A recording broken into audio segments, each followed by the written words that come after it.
자, 우리는 사도행전 13장을 통해서 바울의 1차 전도 여행을 보고 있습니다. 바울이 첫 번째 전도 여행을 펼치는 것이죠. 계속된 지도지만 한번 다시 보여주십시오. 지도를 보셔서 이제는 좀 익숙해져야 될 것 같습니다. 이쪽에 안디옥이 있죠.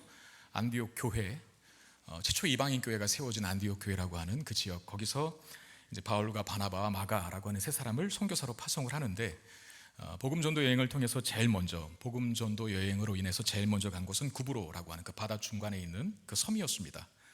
거기서 복음을 전하고 다시 배 타고 밤빌리아라고 있는 곳에 있는 버가라고 하는 도시에 이르죠.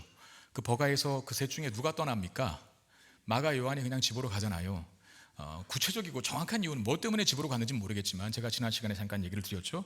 뭐 그런저런 이유 때문에 집으로 돌아가 버렸습니다.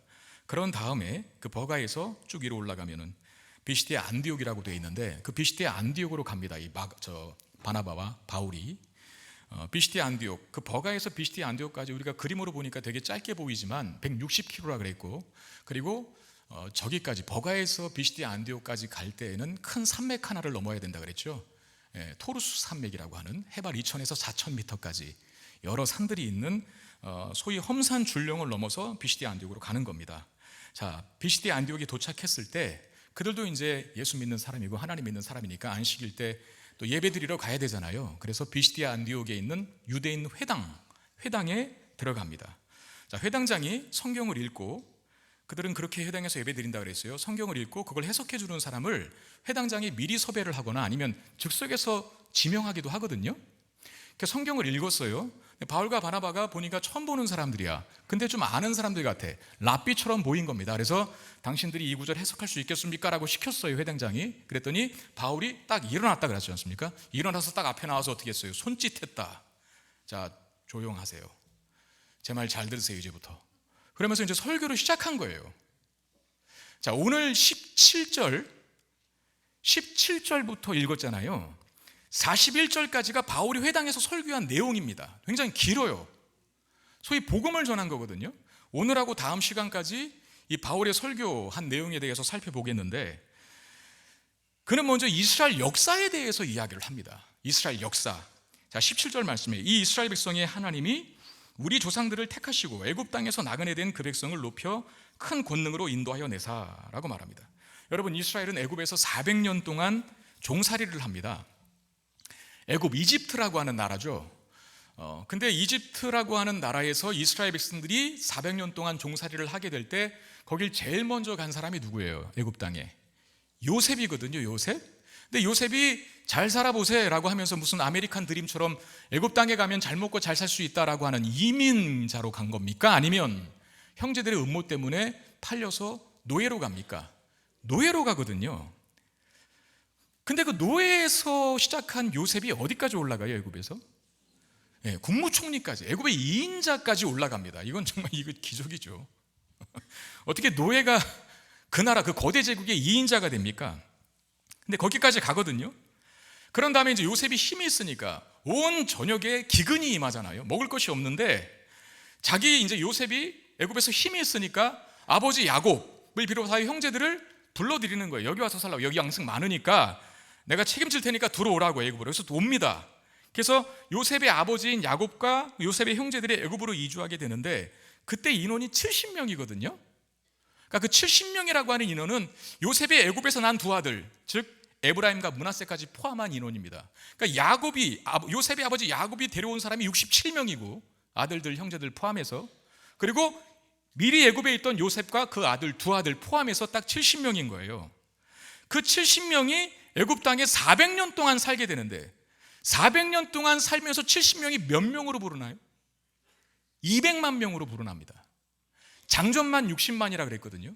그러니까 한 가족이 거기 갔는데 400년이 흐르면서 그 한 가족에서 계속 새끼치고가 좀 그러네. 계속 알 까는 건 아니잖아요. 뭐라 그래야 되나요? 생산한다 그러나요? 계속 생산해서 200만이 돼요. 그러니까 한 가족이, 한 민족이 되는 거예요. 하나님께서 이스라엘 원 조상인 아브라함을 부르실 때, 아브라함을 부르실 때, 소명하실 때 그냥 소명하신 게 아니라 내가 너로 큰 민족이 되게 하겠다라고 부르시거든요. 이스라엘 원 조상 아브라함을 부르실 때 그 민족이 되는 일이 어디서 일어나냐면 애굽 땅에서 일어난 거예요. 그러니까 애굽에서 70명이 200만 된 것은 하나님 약속의 성취였다는 거예요. 그들의 조상인 아브라함에게 했던 그 약속이 성취된 그곳이 바로 애굽 땅이었다는 거죠. 이걸 다른 각도에서 보면 애굽은 이스라엘이 한 민족으로 성장하게 되는 어떤 일종의 인큐베이터 역할을 한 겁니다. 여러분, 인큐베이터의 기능을 아세요? 보호하는 거죠. 보호. 그러니까 애굽이라고 하는 거대 제국에서 보호를 받으면서 누가 감히 애굽을 쳐들어와요. 그러니까 애굽이라고 하는 거대 제국 속에서 이스라엘이라고 하는 태아가 잘 자라서 장성한 거예요. 이스라엘이라고 하는 태아가 잘 자라서 이제 큰 겁니다. 그러니까 거대 제국 애굽은 이스라엘이 한 민족이 되는 그 하나님의 약속이 성취되는 도구로 사용된 거죠. 마치 산모의 태와 같은 역할을 한 겁니다. 자, 이제 이스라엘이 성장했어요. 한 민족이 되었어요. 어느덧 때가 됐다는 겁니다. 해산의 때. 해산의 때가 되면 산모가 당하는 일이 있습니다. 산고입니다. 산고. 고통 속에 애를 낳을 수밖에 없잖아요. 그리고 애를 낳을 때 아무 신호가 없는데 애를 낳지는 않잖아요. 먼저 진통이 오잖아요. 강력한 진통. 그럼 애가 나와야 되지 않습니까? 바로 그 일을 이스라엘 백성들이 똑같이 당하는데, 자, 출애굽기 2장 23절 24절. 여러 해 후에 애굽 왕은 죽었고 이스라엘 자손은 고된 노동으로 말미암아 탄식하며 부르짖으니 그 고된 노동으로 말미암아 부르짖는 소리가 하나님께 상달된지라. 하나님이 그들의 고통 소리를 들으시고 하나님이 아브라함과 이삭과 야곱에게 세운 그의 언약을 기억했다라고 되어 있습니다. 여러분, 이스라엘은 아시는 것처럼 계속 애굽 땅에 있으면 안 됩니다. 왜 안 됩니까? 하나님께서 아브라함에게 민족을 이루겠다라고 하시면서 주겠다고 하셨던 땅은 애굽이 아니라 어디예요? 가나안 땅입니다. 가나안 땅. 근데 애굽은 이스라엘 백성들이 한 민족이 되는 데까지만 그 역할이 있는 거예요. 자, 엄마의 뱃속은 영원토록 거기 있으면 안 돼요. 엄마의 뱃속이 아이가 태아가 자라는데 보호막이 되고 그 태아가 밖으로 나올 때까지 준비하는데 엄마의 이 뱃속은 참 좋은 기능을 하잖아요. 근데 거기 계속 있으면 둘 다 죽습니다. 나와야 되거든요. 나올 때 통증이 있잖아요. 이스라엘 백성들이 나와야 되거든요, 이제 애굽에서. 근데 거기서 잘 먹고 잘 살면 나오겠냐 말이죠. 거기서 편안하면 나오겠냐 말이죠. 편하면 안 나오죠. 거기 주구장창 있으려고 하겠죠. 그러니까 불편하게 만드는 거예요. 애굽 사람들이 이스라엘 민족들을 괴롭히기 시작합니다. 학대했다 그래요. 어쩌면 산모가 통증을 느껴서 애를 나오게 하는 그런 것과 비슷한 이치라는 거예요. 이스라엘은 애굽 땅에 있으면 안 되고 계속 머물면 안 되고 가나안 땅으로 가야 하기 때문에 그래서 애굽으로부터 학대를 당하기 시작한 겁니다. 나와야 할 때가 되었으니까, 사명을 향해 가야 할 땅이 있으니까 그렇게 하나님께서 역사하신 거예요. 어떻게 보면 우리가 애굽이 이스라엘 민족을 고통스럽게 괴롭게 만든 걸 애굽 나쁜 놈 그렇게만 볼 일이 아니라는 거죠. 하나님이 그들을 선한 길로 인도하시고 사명의 자리로 옮기시기 위하여 고통과 고난을 사용하신 거예요. 애굽의 고통과 고난을. 때로 하나님께서 이런 방법으로 역사하실 때가 있습니다. 있어야 할 자리가 아닌 곳에 있으면 우리에게 고통을 허락하셔서 그 있으면 안 되는 자리에서 벗어나도록 한다는 거죠. 편하면 안 움직이니까 고통을 허락하심으로 말미암아 있어야 할 자리로 가게 만드는 일을 자주 하나님께서 사용하셔요. 저는 특별히 목회자다 보니까 좀 외로움이 있거든요. 그 외로움이라는 게 약간 이제 뭔가 혼자 모든 짐을 다 져야 하는 것 같은 그런 외로움들이 가끔씩 찾아올 때가 있는데, 그러다 보니까 사람을 의지할 수 있는 가능성이 가장 높은 직분이 목회자예요. 하나님 제대로 믿지 않으면 사람 의지하겠더라고요, 충분히. 근데 사람을 의지하려고 하는 마음이 들 때마다 하나님께서 그 자리에는 내가 있으면 안 되잖아요. 내가 사람 의지하는 자리에 있으면 안 되잖아요. 그래서 저를 옮기는데 어떻게 옮기시냐면 그 사람에게 오만정 다 떨어지게 만듭니다. 항상 그래요. 그러니까 저도 모르는 사이에 제가 어느 누군가를 또 어떤 사람을 의지하려고 하는 순간에 저도 모르게, 그러면 하나님께서 무슨 사건을 통해서 정말 오만정이 다 떨어지게 만들어서, 아 그래, 하나님 바라봐야지. 내가 지금 무슨 짓 하고 있지? 내가 지금 사람 보고 목회했나? 아 하나님만을 의지해야지. 하나님 감사합니다, 깨닫게 해주셔서. 제가 잠깐 곁눈질을 했네요. 하나님 정신 차리게 해주셔서 감사합니다 라고 하나님 바라보게 하거든요.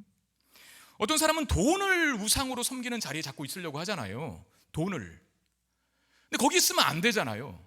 근데 돈은 좋은 거다 보니까 막 그 돈 때문에 정말 있어야 할 자리를 잃지 못하는 사람이 있거든요. 그런 사람은 어떻게 있어야 할 자리로 옮기실까요?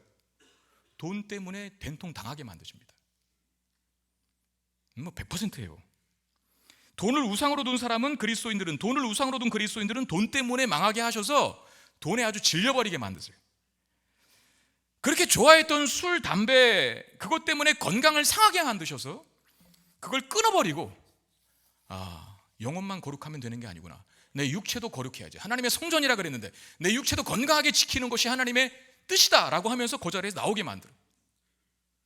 그러니까 하나님이 우리를 있으면 안 되는 자리에서 있어야 할 자리로 옮기실 때 때로는 고통과 아픔을 사용하셔서 하실 수 있다는 걸 반드시 기억해야 한다는 겁니다.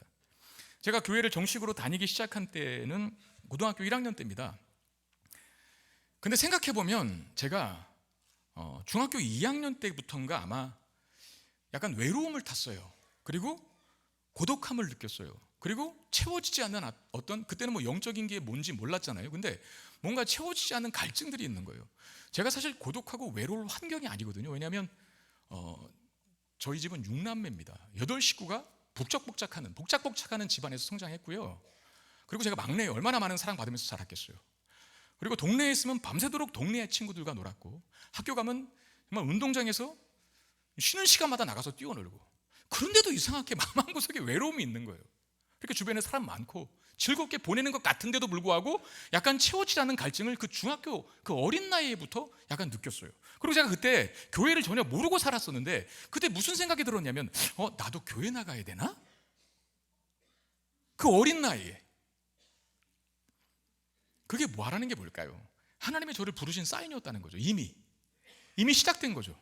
그리고 그게 쌓이다 보니까 고등학교 1학년 때 진짜 교회를 나간 거죠. 하나님은 우리를 목적한 곳으로 인도하시기 위해서 있으면 안 될 자리에 있는 사람을 있어야 할 자리로 옮기시기 위해서 아주 다양한 방법을 사용하실 수도 있다는 겁니다.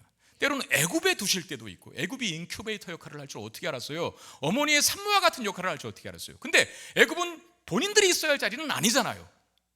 때로 애굽이라고 하는 나라에 두셔서 자라게 하시기도 하시고, 애굽으로 인해서 고통을 당하기도 하시는 자리에 있게 하십니다. 그게 당시에는 싫고 이해할 수 없는 일이기도 하지만, 머물고 싶지 않은 곳이고 경험하고 싶지 않은 시간이기도 하지만, 하나님은 그 모든 것을 통해서 일하신다는 거예요. 이스라엘 백성들이 그랬어요.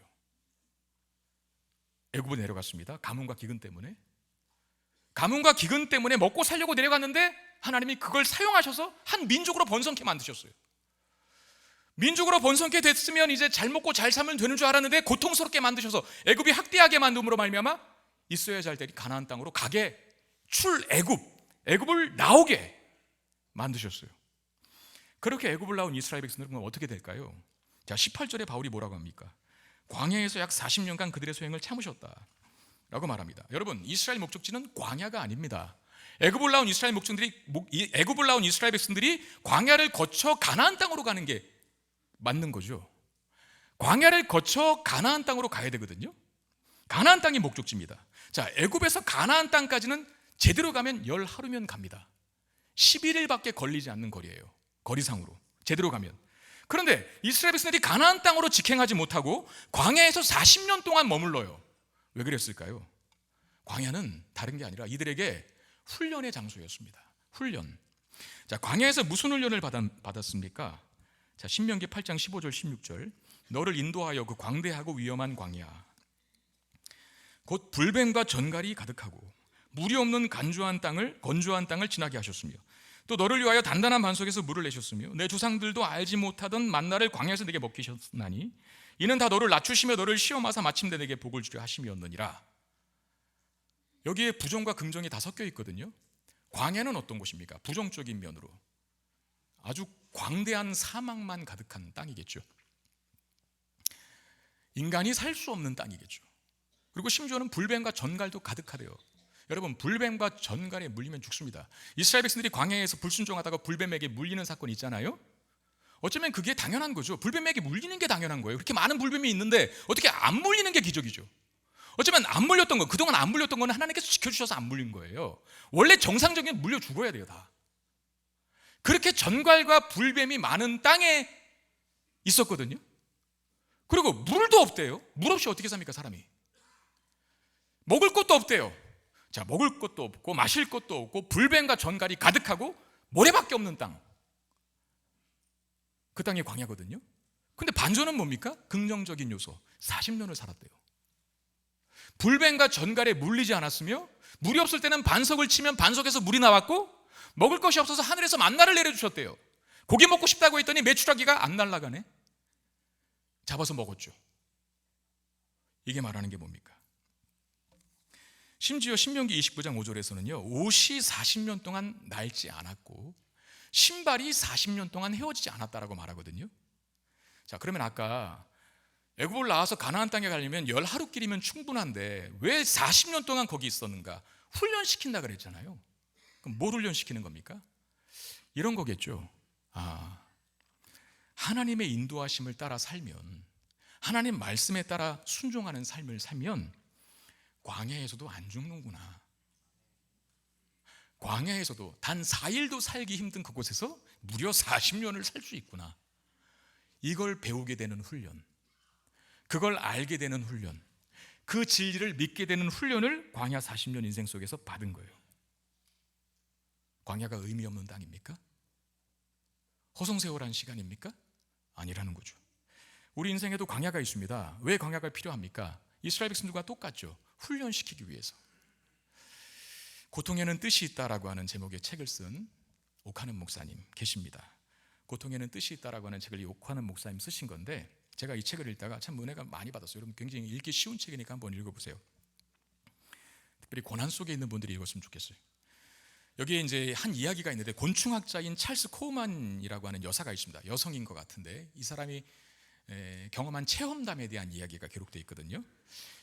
곤충학자다 보니까 곤충을 계속 관찰하겠죠. 근데 1년 동안 그 애벌레가 나비가 되어 나오는 것을 관찰한 일을 기록한 거예요.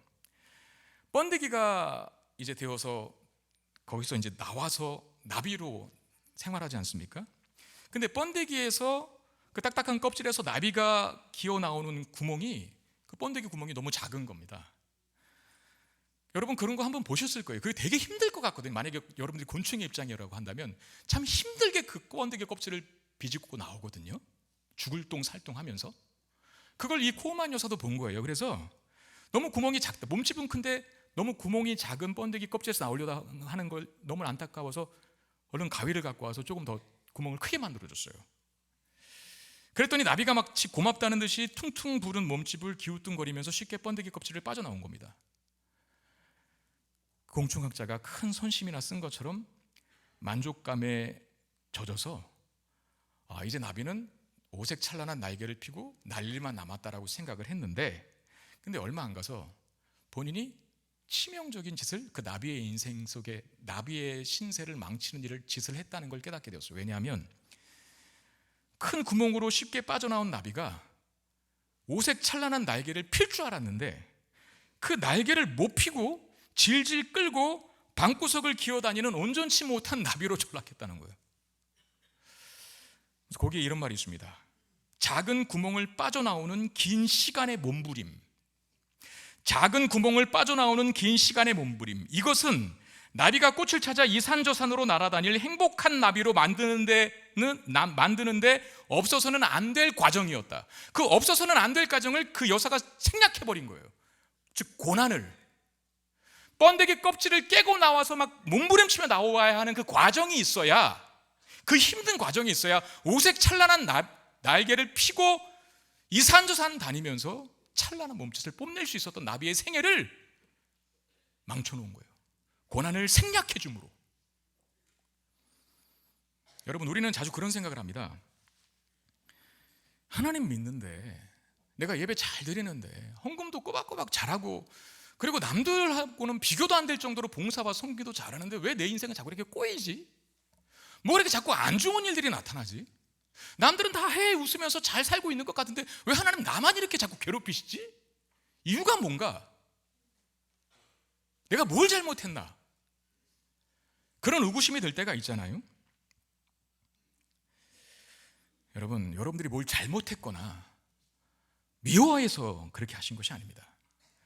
훈련시키기 위해서 그렇게 하시는 거거든요. 우리 아이를 낳고 기르다 보면 아이들이 하기 싫은 걸 부모는 시켜야 할 때가 있잖아요. 늘 내 품에만 품고 살고 싶죠. 근데 좀 크면 초등학교 보내야 되거든요. 여러분, 초등학교를 즐거워 노래 부르면서 가는 친구는 거의 없습니다. 최민규 목사님의 딸 기쁨이를 제외하고는 우리 최민규 목사님 딸 기쁨이는 정말 멘탈이 갑이에요. 걔는 걔는 제 광야에 내놔도 삶인데 걔만 빼고 모든 아이들은 학교 가기 싫어해요. 근데 학교도 가기 싫어 죽겠는데 태권도 학원도 가야 된다고 하고, 피아노 학원도 수학 영어 학원 보내야 된다고 하고. 그 애가 하기 싫은 짓을 부모는 왜 시킵니까? 자꾸 왜 애한테 자꾸 그 구렁텅이를 몰아넣습니까? 애 입장에서는 구렁텅인데. 훈련시키는 거죠. 그 훈련 받아야, 밀어넣어야, 거기 들어가 봐야 나중에 커서 사람 구실하니까. 그래서 밀어넣는 거거든요. 하나님도 똑같아요. 여러분들이 뭘 잘못해서 고난의 수렁텅이에 밀어넣는 게 아니라, 여러분들이 특별히 미워서 고난의 수렁텅이에 밀어넣는 게 아니라 우리를 훈련시키는 과정이에요. 그러니까 고난이라고 하는 것이, 어려움이라고 하는 것이, 광야라고 하는 것이 하나님이 우리를 하나님의 그 뜻대로 아주 잘 빚어 만드시기 위한, 그 일을 위해서 사용하는 아주 유용한 방법, 수단 중에 하나가 고난이다. 이렇게 이해하시라는 거죠. 그러면 조금 고난을 대하는 태도가 좀 달라지시지 않을까 싶어요. 그럼 이스라엘 백성들이 그 연단의 장소인 광야 40년 후에 어떻게 됩니까? 드디어 이제 목적지로 갑니다. 어디요? 가나안 땅. 가나안 땅에 입성을 하게 되는데 19절, 가나안 땅 7족속을 멸하사 그 땅을 기업으로 주시기까지 약 450년간이라 라고 되어 있습니다. 가나안 땅으로 갑니다. 근데 그 땅은 또 텅 비어있는 땅이 아니에요.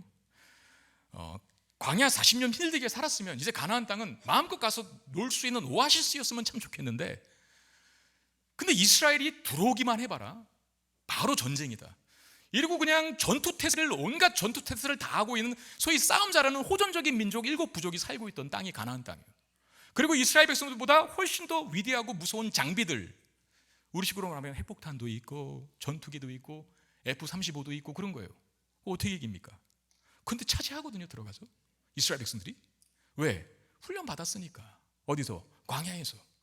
훈련 받았으니까 들어가는데, 기억하셔야 할 것은 광야에서 군사훈련을 받은 건 아닙니다. 말씀에 순종하는 신앙훈련 받았어요.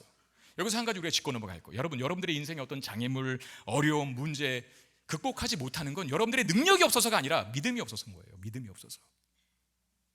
능력이 없는 거 탓하지 말고 믿음이 없는 자신을 바라보세요. 그 하나님 앞에 믿음 달라고 구하세요. 그 믿음 없으면, 그 믿음이 있으면 정복하지 못할 땅 없는 줄 믿으시길 바랍니다. 이스라엘 백성들이 광야에서 훈련 받았다. 믿음과 신앙의 훈련을 받은 다음에 가나안 땅을 정복하거든요. 자, 애굽에서 살 때부터 가나안 땅을 정복하기까지, 물론 땅 분배 과정까지입니다. 가나안 땅을 정복하기까지 무려 450년이라는 세월이 걸렸다라고 그렇게 19절에 말하고 있어요. 그 450년. 자, 애굽에서 400년, 광야에서 몇 년이요? 40년, 440년이잖아요. 그리고 땅을 분배하는 데까지, 가나안 땅 정복하는 데 보통 7년에서 10년 걸렸다고 봅니다. 그래서 450년이라고 하는 계산이 떨어지는 거예요.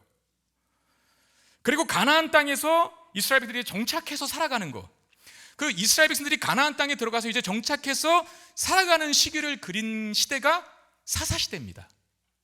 성경에 사사기 있잖아요. 창세기, 출애굽기, 레위기, 민수기, 신명기, 여호수아, 사사기.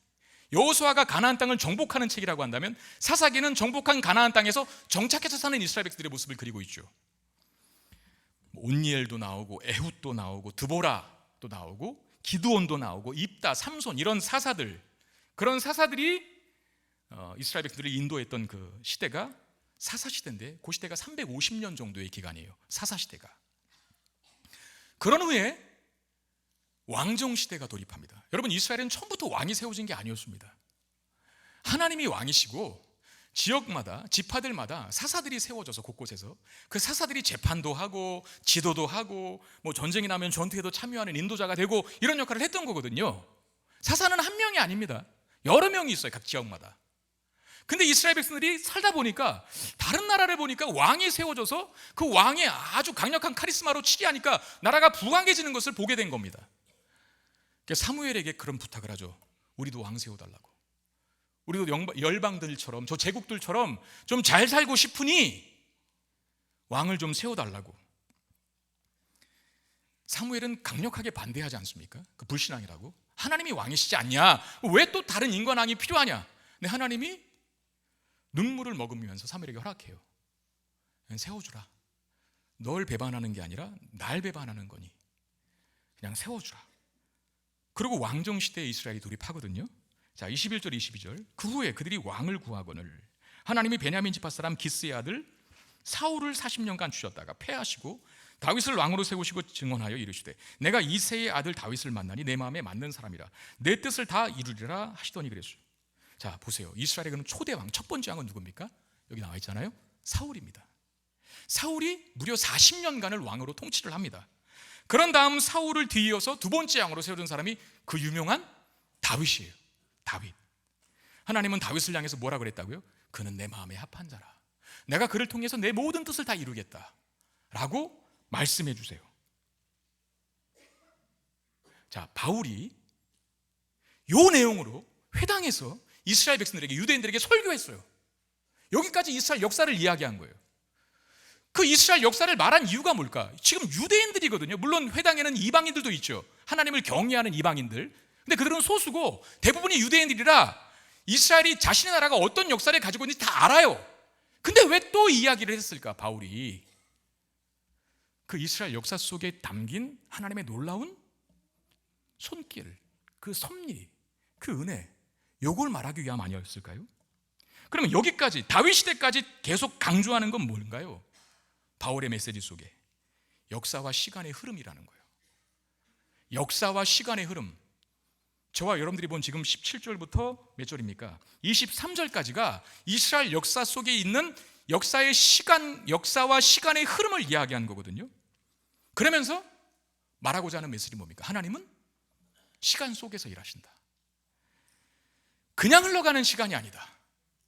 그 시간의 흐름 속에서 다양한 문제와 사건을 만나게 하심으로 당신의 뜻을 이루어 가시는 그 메시지를 바울이 전하는 거거든요. 다시 한번 빠꾸해 볼까요? 하나님께서 아브라함을 부르셨어요. 이스라엘 민족의 조상으로 세우겠다고. 그 약속을 75세 때 주시거든요, 아브라함에게. 근데 25년이 지난 다음에 드디어 첫 번째 아들이 태어나죠. 누굽니까? 이삭입니다. 아브라함이 이삭을 낳고 그 다음에 이삭이 누굴 낳아요? 야곱을 낳습니다. 그 야곱에게서 요셉이 나고 이스라엘 민족의 12지파의 근간을 이루는 12아들들이 야곱의 아들들로 태어나요. 이스라엘은 12지파로 구성이 되어 있잖아요. 그 야곱의 아들들이 이스라엘 12지파를 이루게 되거든요. 그래서 야곱의 이름이 이스라엘인 거예요. 여러분, 야곱의 그 다른 이름이 하나님께서 야곱에게 새로 이름 지어주시잖아요. 그게 뭐예요? 이스라엘이에요. 어디서 지어줬어요? 야복나루에서. 뭐 할 때? 천사와 씨름할 때. 나에게 복 주시지 않으면 내가 안 보내준다고. 여기 환도부가 부러져서 서지도 못하는 그 야곱이 그 천사를 안 보내주니까 내가 너에게 복을 주겠다 하면서 네 이름 무엇이냐? 야곱인데요. 이제 야곱이라고 하지 마라. 이스라엘이라고 해라. 이스라엘은 무슨 뜻입니까? 야곱은 자기 힘으로 살아온 자라는 뜻이라고 한다면 이스라엘은 하나님께 바짝 달라붙어 있는 자라는 뜻이에요. 그 야곱에게서 이스라엘 12지파가 나와요. 이스라엘 12지파가. 그러면서 그들이 400년간 야곱의 식구 70명이 살면서 애굽에서 400년간 한 민족으로 성장하지 않습니까? 이제 때가 되어서 가나안 땅으로 들어가게 되는데, 근데 가나안 땅은 텅 비어있는 땅이 아니라 그랬어요. 전쟁을 해야 합니다. 텅 비어있으면 좋겠는데 또 문제를 만나게 하시네요. 전쟁에서 승리하여 가나안 땅에 정착하지만 그 이후에 활약한 사사들의 시대, 사사시대는 이스라엘의 역사상 가장 영적인 암흑기, 하나님을 떠나고 우상 숭배하고 하는 내용으로 가득 차 있었던, 그야말로 사건과 사고가 난무했던 시대였어요. 그리고 온갖 기대를 안고 왕정 시대에 돌입했지만 첫 번째, 모든 이스라엘 민족과 백성의 기대를 한 몸에 받고 왕으로 출범한 첫 번째 왕인 사울은 폐위당했어요. 기대가 다 무산된 거죠. 저 왕만 세워졌으면 좋은 나라 될 줄 알았는데 그 왕 때문에 나라가 말아먹게 생겼어요. 그래서 여기 본문에도 사울이 자기가 자연사에서 다음 사람에게 왕위를 물렸다고 말하지 않고 폐위됐다 그래요. 폐위는 뭡니까? 중간에 해임됐다는 거예요. 잘렸다는 거예요, 하나님께. 사울이 그렇게 되지 않습니까? 사명을 잃어버려서 하나님께 버려지는 왕이 되고 말지 않습니까? 그러니까 아브라함으로부터 시작해서 다윗 시대에 돌입할 때까지 그 시간의 흐름 속에서 하나님이 일하시는데 그 시간의 흐름은 그냥 시간만 흘러간 게 아니라 수많은 사건, 사고와 문제와 안 좋은 일로 가득해요. 하다못해 애굽에서 가나안 땅 가는데도 광야 40년이라는 시간이 필요했었어요. 광야는 안 좋은 곳 아닙니까? 있기 싫은 곳, 고난이 가득한 곳. 근데 그 역사 속에, 시간 속에 하나님이 일하시지만 그냥 일하는 게 아니라 수많은 문제, 사건, 사고, 어떤 상황들, 어떤 정황들, 이걸 통해서 시간의 흐름을 이어가세요. 그 다음에 사울 이후에 다윗이 등장하는데, 그리고 마침내 다윗을 통해 오늘 본문에 드디어 구원원자, 구주 예수 그리스도를 보내셨다라고 말합니다. 여러분, 이게 말하는 게 뭡니까? 어느 지점 무엇 하나 그냥 흘러가는 시간이 아니라는 겁니다. 우리가 크로노스라고 하는 시간의 개념 또는 카이로스라고 하는 시간의 개념을 많이 쓰는데, 저는 여기서 이제 깨달았는데요, 크로노스와 카이로스의 시간의 개념 분명히 알았어요. 그냥 크로노스는 그냥 하루가 지나고 이틀이 지나고 3일이 지나고 해서 그냥 연대기적인 시간의 흐름을 말하는 게 크로노스라고 한다면, 카이로스는 하나님이 모든 시간 속에서 역사하시고 간섭하셔서 당신의 선한 뜻을 이루어가는 시간들이거든요. 그러니까 그리스도인들은 크로노스라고 하는 시간이라고 말하면 안 돼. 이제부터 여러분, 우리가 어느 한순간 하나님의 간섭과 손길 없이 보내는 시간이 있습니까? 그런 시간은 없거든요. 하나님이 다 개입하시는 시간이에요. 비록 그 시간이 내게 고난일지라도, 내가 있기 싫은 곳이라고 할지라도, 엄청난 내 인생에 재난을 맞는 시간이라 할지라도 하나님이 그 시간을 통해서 일하시는 거거든요. 그러니 모든 시간은 크로노스가 아니라 그리스도인들은 카이로스라고만 불러야 돼요. 하나님이 개입하시는 시간이니까. 정말 이렇게 일하신 것 아닙니까? 그 수많은 역사의 흐름 속에서 드디어 구주가 나오는데, 아무 일 없이 구주가 딴하고 나타난 게 아닙니다. 광야도 거쳤고 불순도도 했고 영적 암흑 시대인 사사기도 거쳤고 왕구해달라고 해서 왕구해뒀더니 왕이 또 개판치고, 그러다가 구주가 나왔다, 이런 말씀이거든요. 그냥 흘러가는 시간이 아닙니다. 하나님이 간섭하시고 개입하십니다. 하나님이 시간을 통해 시간 속에서 일하시면서 당신의 선한 목적을 이루어 가신다는 거예요. 하나님 우리 각자의 인생도 그렇게 역사하십니다. 하나님이 우리를 당신의 걸작품으로 만드시기로 작정하셨죠. 로마서 8장 29절에 보면 하나님이 미리 하신 자들을 또한 그 아들의 형상을 본받게 하기 위하여 미리 정하셨다라고 말합니다. 여러분 꼭 기억하세요. 구원은 지옥행 면하기 위함의 목적이 있는 건 아닙니다. 구원의 적극적이고 큰 목적은 우리로 하여금 아들의 형상을 본받는 데 있습니다. 다시 말하면 예수님 닮은 모습으로 세우기 위하여 우리를 구원시켜 주신 거예요. 제가 한때 심취했던, 지금도 참 존경하는 목사님 중에 박영선 목사님이라는 분이 계십니다. 신대원 때 그분의 설교를 정말 엄청나게 많이 들었던 것 같아요. 그분의 설교 때문에 제가 어떤 목회의 패러다임이 바뀌었고 설교의 방향이 바뀌었다고 해도 과언이 아닌데, 그분이 쓴 여러 책 중에 하나가 초창기 때 쓴 책 중에 하나가 구원에 관한 책이 있었거든요. 사실 오늘 시간 속에서 일하시는 하나님도 이분이 쓴 책 중에 책 제목의 하나가 시간 속에 흐르는 하나님이에요. 시간 속에서 일하시는 하나님. 그것도 되게 좋은 책이니까 한번 읽어보세요. 근데 이 박영선 목사님의 구원에 관한 책을 읽다가 굉장히 재미난 예화를 하나 이분이 한 걸 들었는데, 어떤 조각가가 작품을 하나 만들기 위해서 나무를 찾다가 장작불에 막 타고 있는 나무 하나를 끄집어낸 거예요.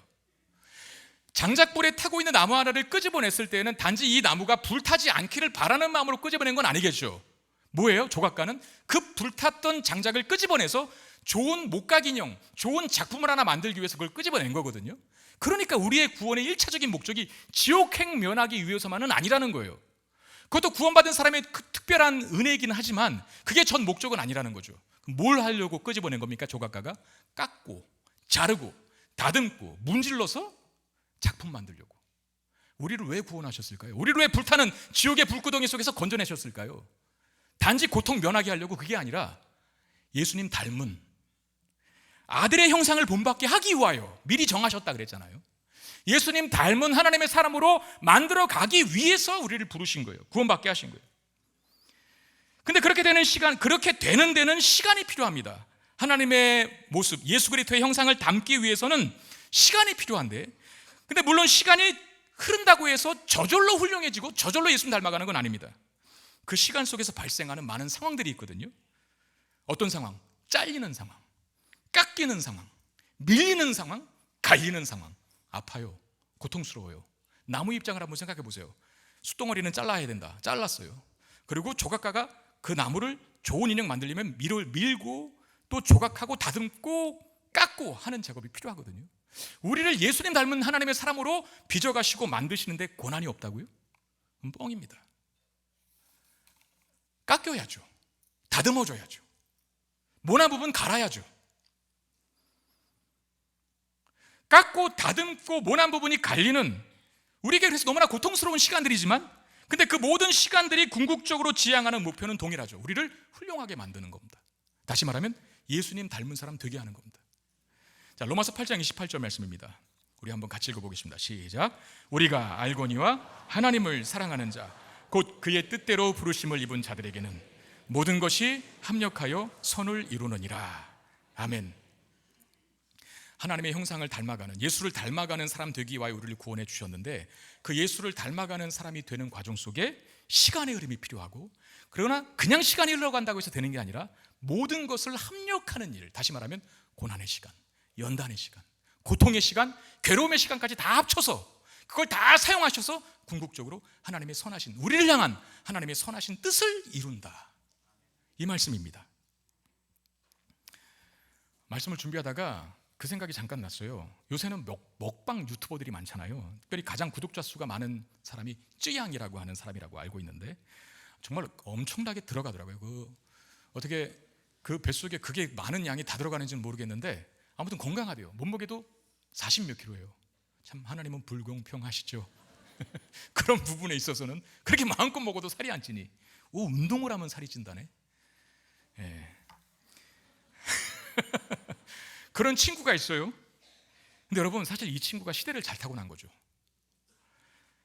가난했을 때 그렇게 잘 먹는 건 미운 털 박히는 겁니다. 저희는 6남매였거든요. 저희 시대적 배경을 간단하게 말씀드리면, 한마디로 제가 중학교 2학년 때 아버지가 환갑잔치했습니다. 그러니까 좀 옛날 시대라는 거죠. 저는 제가 제 나이로만 보면은 목사님이 과연 그런 시대를 살았을까 싶지만, 아버지가 난 늦둥이에요. 그래서 가난했었어요. 좀 가난했는데 어머님이 뭐 부침개라도 하고 호떡이라도 만들면 항상 형제들 안에서 치열한 그 먹을 것 쟁탈전이 일어났거든요. 근데 항상 둘째들이 보통 욕심 많잖아요. 둘째들이. 저는 그때 그 형님 보고 참 미치는 줄 알았는데, 그 부침개를 다른 형제들에게 빼앗길까봐, 나중에 내가 못 먹을까봐 급히 화장실은 가고 싶은데, 그리고 되게 화장실이 길게 있는 형님이거든요. 화장실에 가고 싶은데 화장실 가 있는 동안에 다른 형제들이 다 먹을까봐 그 부침개와 호떡을 가지고 화장실에 들어가서 볼일을 보면서 먹었던. 더 충격적인 건 그때 우리 집 화장실은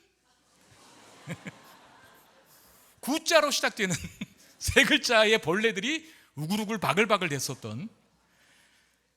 저는 그때 그 형님을 보는 순간 예언을 했어요. 크게 될 인간이다.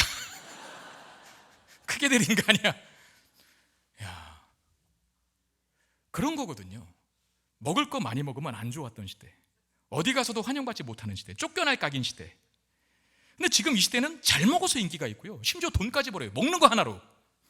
그 찌양이 버는 돈이 장난이 아니야. 그 한 사람이 중소기업 하나를 운영한답니다. 한 해에 벌어들이는 돈이 어마어마해요.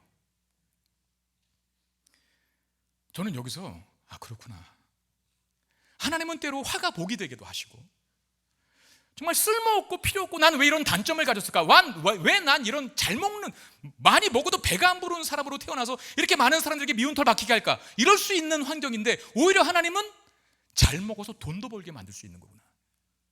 화가 복이 되게 하시고 슬픔이 변하여 춤이 되고 사실 수 있는 분이구나. 그럼 절 생각해 봤어요. 여러분, 목회자가, 설교자가 특별히 말을 빨리 한다는 건 좋은 단점이거든요. 처음에 우리 교회 성도 중에도 그 적응 안 되는 분 많았잖아요. 목사님 왜 이렇게 말이 빠르지? 하나도 못 알아듣겠다. 지금은요, 어떻게 말씀하신 줄 아세요? 다른 설교자 설교 못 듣겠대요. 다른 목사님도 설교 못 듣겠대요. 아주 느려 터져서 답답해서 못 듣겠대요. 우리 전 목사님 설교를 들어야 뭐가 확 뚫리는 것 같대. 할렐루야. 네. 여러분 그러십니까? 설교자가 말 빨리 하는 건 단점이에요. 말이 빠른 건. 하나님 역사하시사 저의 단점을 쓸모있게 하셔서 저에게 중독되게 만드시사 다른 사람의 설교는 안 들어오게 만든, 나갔다가도 돌아와요. 전 목사님 설교가 최고라고 하면서. 이야, 참 이렇게도 일하시네. 요즘 장안에 화제가 되는 영상이 하나 있거든요. 보여주세요. 지난주에 우아 찬양 축제를 했는데 저와 우리 당회원들이 춤을 췄어요. 하나님 앞에서 다윗처럼 춤을 추면서 이렇게 춤을 췄는데 성도들이 난리가 났어요. 왜 난리가 났냐면 목사님과 장로님들이 망가져서 난리가 난 게 아니라 전지현 목사님이 춤을 너무 잘 춘다 그래서 난리가 났어요. 여러분, 목사가 춤을 잘 추는 건 단점입니다. 전직을 의심합니다. 춤을 잘 추면. 목사님이 한때 저 바깥에서 논 거 아니야? 저 목사님이 지금도 가끔씩 밤에 어디 가는 거 아니야? 그리고 근데요, 춤을 잘 춘 저를 보고 성도가 어떻게 반응하시냐면, 야, 우리 목사님 최고다. 춤까지 잘 추시네. 우리 목사님 만능이야. 우리 목사님 뭐든지 최선을 다하죠. 이러고 칭찬을 해주시더라고요. 하나님은 그 모든 것을 쓸모있게 하실 수 있는 분임을 믿으시기를 바랍니다. 여러분, 각자에게 한번 질문해 보세요. 분명히 우리 안에 어두운 것이 있거든요. 남들에게 말 못할 속사정들이 하나 다 있거든요. 하나씩 이상은. 내가 참 안 좋다고 생각되는 거. 하나님 내 인생에 왜 이런 것들을 허락하실까? 근데 걱정하지 마세요. 지나가 보면 하나님 안에서 필요해서 허락하신 과정이라는 거 알게 될 거예요. 왜 광야를 지나게 하셨을까? 왜 사울 같은 왕을 허락하셨을까? 근데 사울 다음에 다윗이 나왔다는 거, 다윗을 통해서 메시아가 나왔다는 걸 기억하세요. 안 좋아 보이지만, 안 좋은 사람들로 보이지만, 안 좋은 환경처럼 보이지만 그 모든 것들을 카이로스의 손길로 만지셔서 당신의 선하신 역사를 우리를 위해 이루어 가시는 하나님이신 것을 믿으시길 바랍니다. 물론 괴롭고 힘들어서 하나님 앞에 비명질러대면서 울 수는 있어요. 그것까지 제가 잘못했다고 말하지 않겠. 그런데 여러분, 장례식 가보세요. 믿는 사람이나 안 믿는 사람이나 유족들은 똑같이 울어요. 근데 그 울음의 질은 다릅니다. 안 믿는 사람은 그냥 통곡하는 거예요. 대안이 없어서, 아무 소망이 없어서, 낙심과 절망뿐이라서. 그런데 믿음의 사람은 그 사람이, 너무나 사랑했던 사람이 먼저 가서 그 빈자리 때문에 슬퍼서 우는 눈물이 있긴 하지만 다시 만날 수 있다. 그래도 한평생 살면서 예수를 모르고 죽지 않고 예수 알고 죽었으니 하나님 저에게 이 소망 주시고 그 영혼 복되게 하셔서 감사합니다. 흘리는 눈물, 그 뜨거움이 있어요. 눈물에 성분이 있다면 분석하면 다를걸요.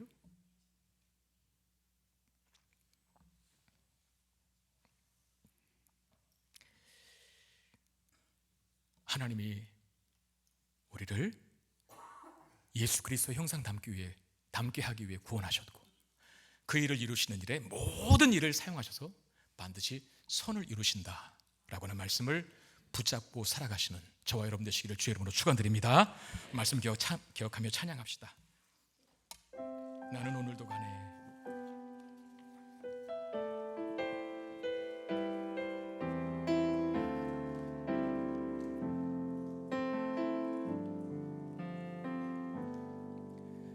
누구나 무거운 짐을 지고 가는 길, 아무도 끝을 알 수 없네.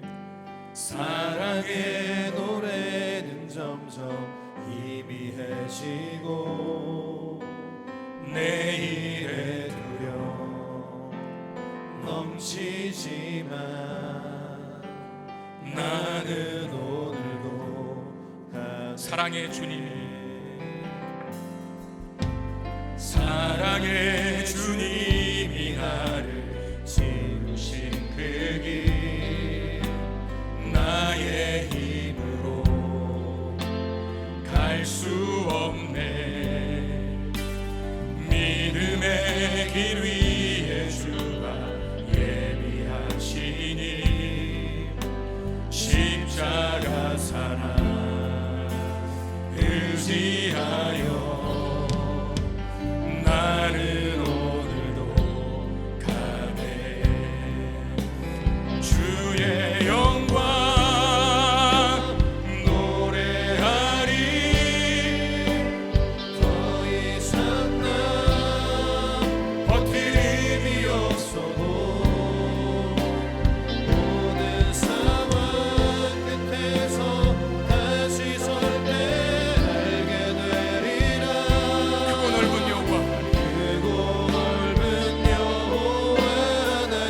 영광 바라보니 주의 영광 바라보니 만군의 주 크신 나의 하나님 전능하신 주님과 동행할 때 알게 되리라. 날 만드신 다시 한번 전심으로 찬양합시다. 주의 영광 노래하리. 주의 영광 노래하리. 더 이상 나 버틸 힘이 없어도 모든 상황 끝에서 다시 설 때 알게 되리라. 크고 넓은 여호와 하나님 주의 영광 바라보리 만군의 주 크신 나의 하나님 선행하신 주님과 동행할 때 알게 되리라. 날 만드신 사랑. 우리 1분만 간절하고 진심 어린 마음으로 기도합시다. 하나님, 모든 시간이 카이로스의 시간 속에 있는 줄 믿습니다. 하나님이 간섭하시고 개입하시고 모든 상황과 사건과 사고와 과정을 통하여 그 모든 일을 쓸모 있게 만드시는 하나님의 역사와 손길 속에 내가 있음을 알고 오늘 나를 괴롭히는 일들이 있다 할지라도 광야와 같은 시간이 있을지라도 그걸 통과한 다음에 반드시 구주 예수가 나시게 하시는 하나님의 위대한 손길 속에 내가 있음을 알고 어떠한 상황 속에서도 순간 속에서도 낙심과 좌절이 아닌 소망과 기대로 살아갈 수 있는 믿음 달라고 기도하는 시간 갖겠습니다. 기도하겠습니다.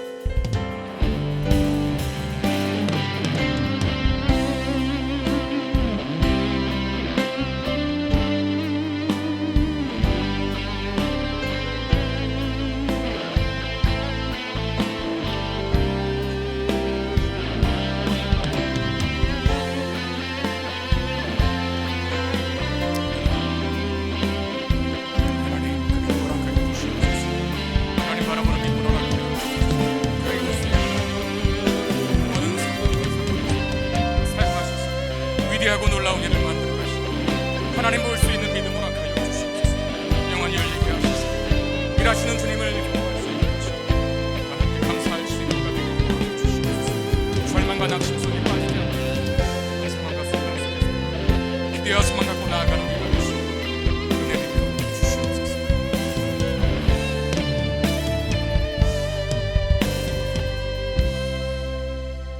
하나님, 우리의 인생 속에서 하나님이 뜻하시고 계획하셔서 만들어 가시는 목적이 있을 줄 압니다.